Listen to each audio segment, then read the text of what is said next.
Good morning, everybody. Thank you so much, Christina, and congratulations on the Holman Award. I'm Heather Burns. I'm an attorney with Upton and Hatfield in Concord. And today I'm pleased to introduce our keynote speaker, LizTentarelli.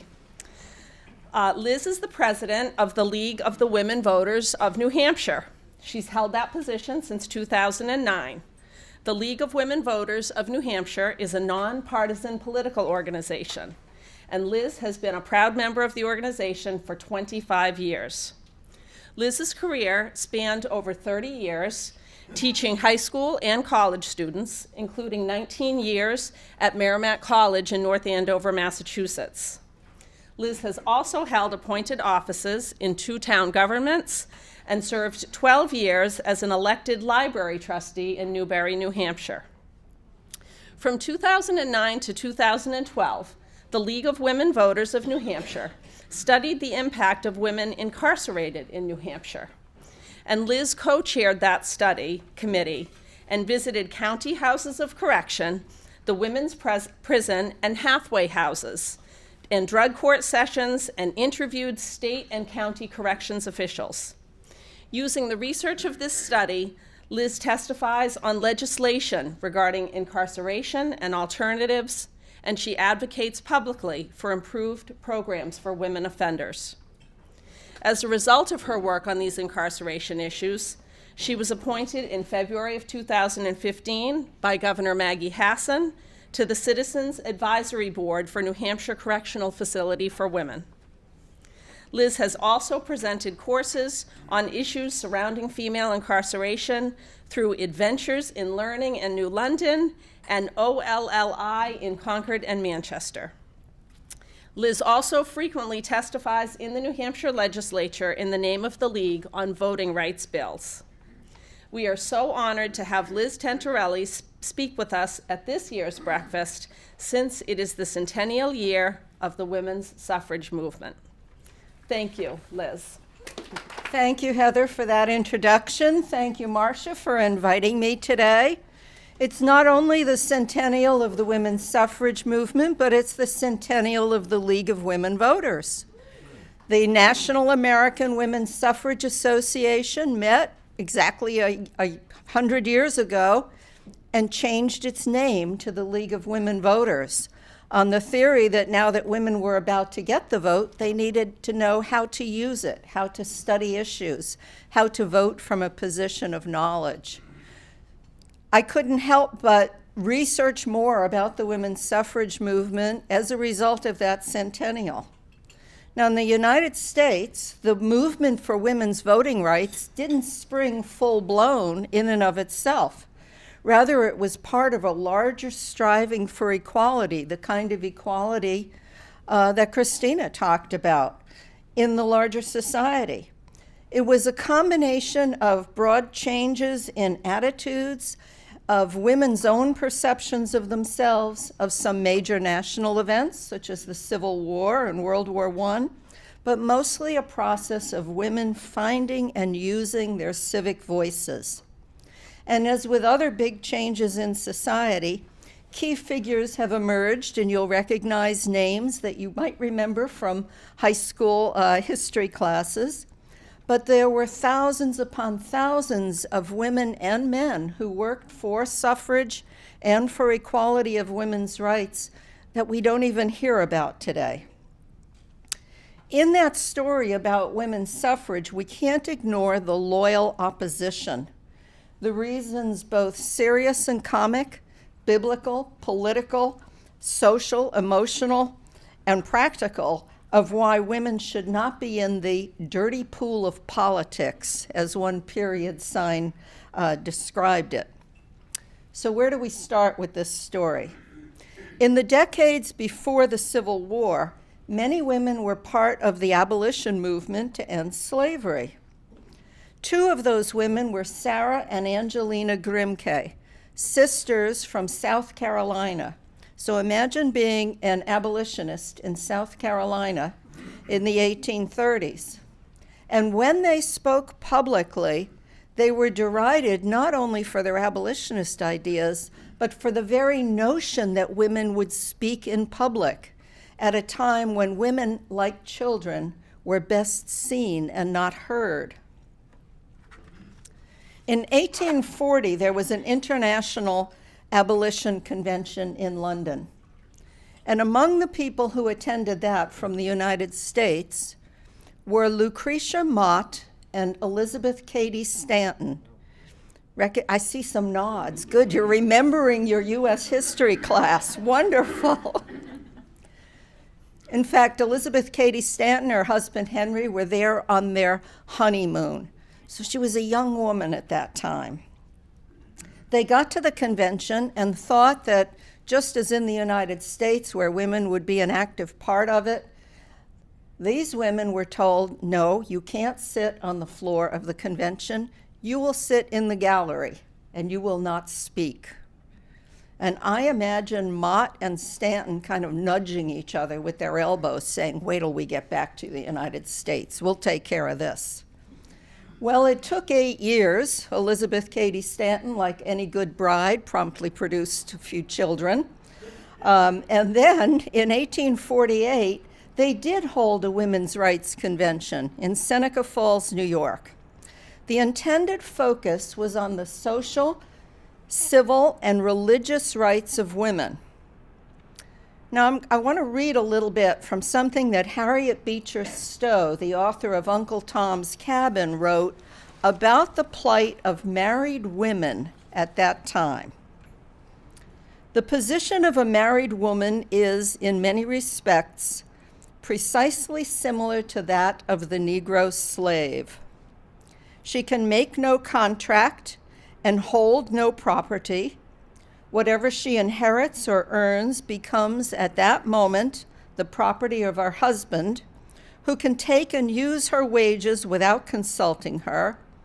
Her children are not in law her children, but his. He can separate them from her and put them under the guardianship of any other woman he may choose. In the law of slavery, a human being is considered as a thing, simply.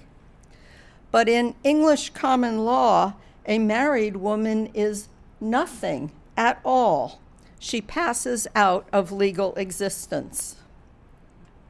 So there were 11 resolutions that addressed those issues, as well as access to higher education, access to the professions, all of which were closed to women at that time.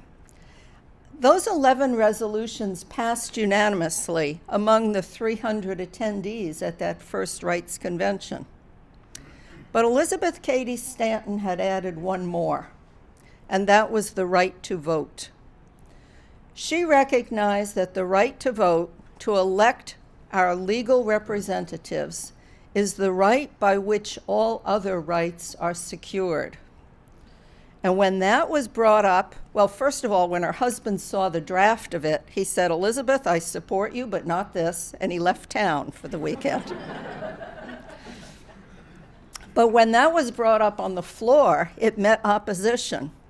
Finally, impassioned speeches by Stanton and by Frederick Douglass, the freed slave who attended that, finally had an effect, and eventually 68 women and 32 men signed that declaration, including the suffrage part of it. But where did this notion ever come from that women are equal to men? My goodness. Well, in upstate New York, where this convention was held, Stanton, Lucretia Mott, Matilda Gage, and other locals knew their neighbors. The Iroquois Confederacy. They called themselves the Haudenosaunee. These were 6 Native American tribes that for hundreds of years had been a matriarchate. Property passed through the women's line. Women owned property. Women made decisions about who would be chief, about going to war. Treaties of one tribe, the Seneca, required a 3/4 vote of the mothers in order to take effect. So that notion of women's equality was right there in the face of these women who attended that first convention. Now, other conventions followed on women's rights and on suffrage. Meanwhile, Susan B. Anthony joined the movement, and she and Elizabeth Cady Stanton spoke on these issues in public, still facing that derision that the Grimke sisters had faced. But they did it anyway. In 1851, the National Convention included the former slave Sojourner Truth, which broadened the movement to include black women and men. And Sojourner Truth argued that black women needed the vote just as much because they faced two kinds of discrimination. Work began in various states to try to address some of the issues of property rights and right to their own wages and so on. The first successes were in New York State, the most important state at that time. At the same time, some of the older women remembered when women had the right to vote in their states.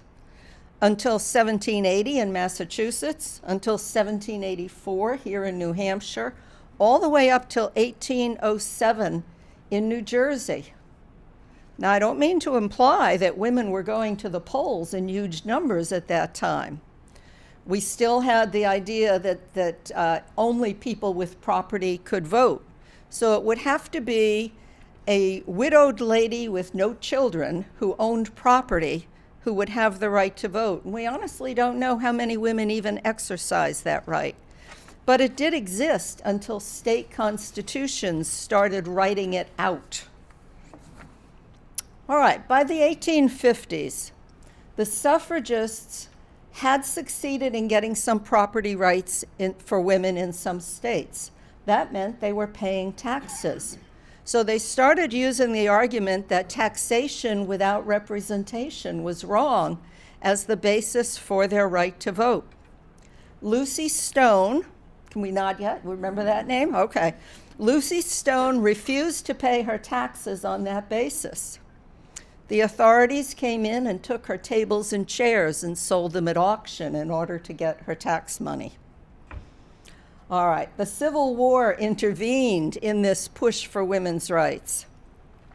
They put those on hold in order to get the 13th Amendment passed to abolish slavery, and then the 14th Amendment, still the one maybe you people know the most, equal protection of the laws, which was a great idea because the women thought, aha, that means we are now citizens, we can vote. But it also is the first time that the word male was introduced into the Constitution referring to voters. But when the right to vote is denied to any of the male inhabitants, representation in Congress shall be reduced. So it was intended to address the freed slaves, male slaves, but it had implications later on. It still wasn't gaining the voting rights that needed to be explicitly gained for those freed slaves, so the 15th Amendment was proposed to grant them voting rights. The suffragists rejoiced. Let's make it universal suffrage. Let's include women in that. And that created a split in the suffrage movement, because there were people like Lucy Stone and Frederick Douglass who said, we're not going to get it passed if we aim for universal suffrage. And Stone said, this is the Negro's hour.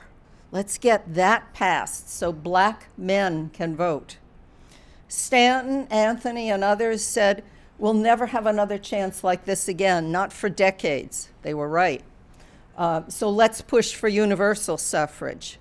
But of course, the 15th Amendment was passed, and it applied only to black men. Now I'm going to move back a little bit from that political to what else was happening in society. Well, there were greater opportunities for women to work outside the home. So this was the era when the farm girls were abandoning that life and going in droves to the mills. The Lowell mill girls that you've heard of, the girls at the Dover mills. And in fact, in 1828, at Cochico Mill in Dover, New Hampshire, the first woman organized strike was held. The mill owners were going to cut the women's only wages by 10%. And the mill girls went out on strike. Well, the mill owners promptly put up signs advertising for more mill girls, and it looked like they would get them, and so the women had to go back to work with a 10% pay cut. In 1840, in the Lowell mills, the mill girls formed their own labor union. And Sarah Bagley of Candia, New Hampshire, was an organizer there, and she testified in the Massachusetts legislature for a 10-hour workday. It failed, but women were finding and using those civic voices. And then by the time we get up to World War I, that working environment for women changed again. Even before the war, the men were going overseas to fight, leaving gaps in the jobs. And who filled them? The women. They served as train conductors, as police. They were working in the mines in major industry. The largest employer of women in 1918 was the munitions industry. They were running and working the farms. They were recruited as ambulance drivers and nurses overseas. The Army Signal Corps recruited women to serve as bilingual telephone operators in France. 11,000 women joined the Navy as yeomen, which meant naval clerk, serving stateside so the men could be overseas. This changed the way society perceived women. You see women in uniform and you think of them differently than when they're in dresses. Women were making themselves heard in other ways too. Annie Smith Peck was the first person to climb the tallest mountain in Peru. And a few years later, she climbed another mountain in Peru and planted a Votes for Women flag on the summit. Wish I had a picture of that. Dr. Elizabeth Blackwell became the first female physician. Clara Barton started the Red Cross. Antoinette Brown became the first ordained minister. And you all know the story of Marilla Ricker, don't you? She first tried to vote in 1870, and annually thereafter, she tried to use the 14th Amendment, the equal protection stance. I'm over 21, a property owner, and a taxpayer, and of sound mind. What more do you want, people? Of course, that equal protection stance wasn't really working. And other women tried to vote in 1872. Susan B. Anthony was arrested for casting a ballot. And finally, a lawsuit was brought by a woman in Missouri named Virginia Minor, who tried to vote and couldn't. Well, she couldn't bring the lawsuit because women didn't have legal standing to bring lawsuits. Her husband did.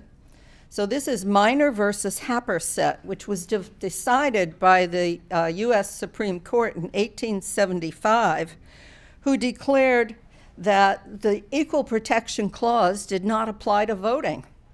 Voting was not an inherent right of citizenship, that the Constitution neither granted nor forbade voting rights for women, and that only male citizens to vote was not an infringement of anyone's rights. They still tried to use it. It didn't work. So you get back to Marilla Ricker. You know that in 1910, 10 years before women had the right to vote, she wanted to run for governor. And her famous quote, "I'm running for governor in order to get people in the habit of thinking of women as governors." People have to think about a thing for several centuries before they can get acclimated to the idea. I want to start the ball a-rolling. But she was denied filing papers because she wasn't a registered voter. Well, not for lack of trying. Meanwhile, the daughters of the wealthy were going to college. They were talking about careers and birth control, which had a big impact. They were getting together in female-only clubs, similar to men's clubs. The talk turned to suffrage, and a new era of suffragists began. Women began to drive cars, and they organized road trips for suffrage. And two women and their cat drove cross-country 10,000 miles, stopping in little towns all the way to talk about suffrage. Well, we get up to 1912, and Woodrow Wilson is elected president. First Democrat in a long time, I forget how many years, decades, maybe. Now, in those days, the presidential inauguration was in March. The day before Wilson's inauguration, the suffragists staged a big parade for women's suffrage in D.C. Can imagine Wilson was a bit annoyed. But they took advantage of the fact that there were 500,000 people there for his inauguration. So they staged this march. It was organized by the National American Women's Suffrage Association, but the chief organizer was Alice Paul, and she believed in in-your-face tactics, which she had learned when she worked with the suffragettes in England for several years. The issue was that at that time, Washington was essentially, culturally, a southern city. So there were fears about having an integrated parade. And although that's what they wanted, Alice Paul feared disaster if it was. She feared first that if black women marched, white women wouldn't, or if the parade were integrated, violence would ensue. Well, it ended up, and there's a long story about that, it ended up being an integrated parade. Yes, violence did ensue. Not just because of that, but again, because women were making themselves seen as well as being heard. Now, President Wilson, born in Virginia, raised in Georgia and South Carolina, wasn't exactly opposed to women's suffrage, but he did support the states' rights to grant suffrage rather than a federal amendment. So I'll come back to that in a minute, but let's talk about who opposed women's suffrage and why? Well, the list includes biblical reasons, the strength of the cult of domesticity, piety, purity, submissiveness, all that stuff. Sorry. Women are mentally and menstrually unsuited to vote. Politics is no place for a woman. Women don't really want the vote. Women are too busy to vote. Women will vote like their husbands anyway. And in fact, for some years that was true. The farmer said farm wives can't get to town. City votes will therefore be doubled. The liquor industry feared women getting the right to vote because they'd vote for prohibition. Well, yes, the temperance movement had gone right along with abolition and suffrage. That was true. But the best reasons, I think, the most interesting, were summarized by Farmer Radford, who wrote in a Warner, New Hampshire publication in 1915. And my friend Sarah found this for me. So I'm going to quote a bit of it. "The home is the greatest contribution of women to the world, and the hearthstone is her throne. I didn't choke up, you did, never mind. Our social structure is built around her, and social righteousness is her charge." And he goes on, "But directing the affairs of government is not within woman's sphere, and political gossip would cause her to neglect the home, forget to mend our clothes, and burn the biscuits." But let's get back to that biggest argument. Voting is a state's right. Even today, voting procedures are determined by state legislatures. Within the broad parameters of the federal Constitution, it's the states determine how elections will be held and how citizens qualify to vote. So in New Hampshire, we have same-day voter registration. There are 29 states that have online voter registration, but we don't. Some states have mail-in voting. We limit absentee ballots to a small number of reasons, for example. Now, in the 1880s, 90s, and early part of the 20th century, the suffragists had some success in the states of getting laws that gave limited suffrage to women. For instance, they were able to vote in school board elections here in New Hampshire around 1880 or so. Some allowed women to vote in municipal elections and even vote for president, but definitely not for state government where everyone knew the real power was. There were a number of states, mostly in the West, who had granted women full suffrage rights. Wyoming in 1869. Not because Wyoming gentlemen are nicer than anyone else, but because the population was 6-to-1, men to women, and they thought that it could attract some good women from the who would come and be their school teachers and eventually their wives. But by the early part of the 1900s, that strategy had failed. They'd gotten what they could in terms of states supporting within themselves suffrage. And so they pushed for a federal amendment. And Carrie Chapman Catt, who had worked in the states for a long time for this, finally thought of her winning plan, as she called it. Let's get enough states to grant women suffrage so that if we get Congress to pass a federal amendment, there will be enough states to ratify it. That's what they worked on. And so that's what happened. Meanwhile, Alice Paul said, we got to keep pushing for this federal amendment. Her party, the National Woman's Party, started picketing the White House in January of 1917. In fact, when Wilson refused to use the bully pulpit to get the Senate to support a suffrage amendment, they burned him in effigy, which sounds very dramatic, but it was actually a 2-foot-tall paper doll. So not quite that, but they did it, you know.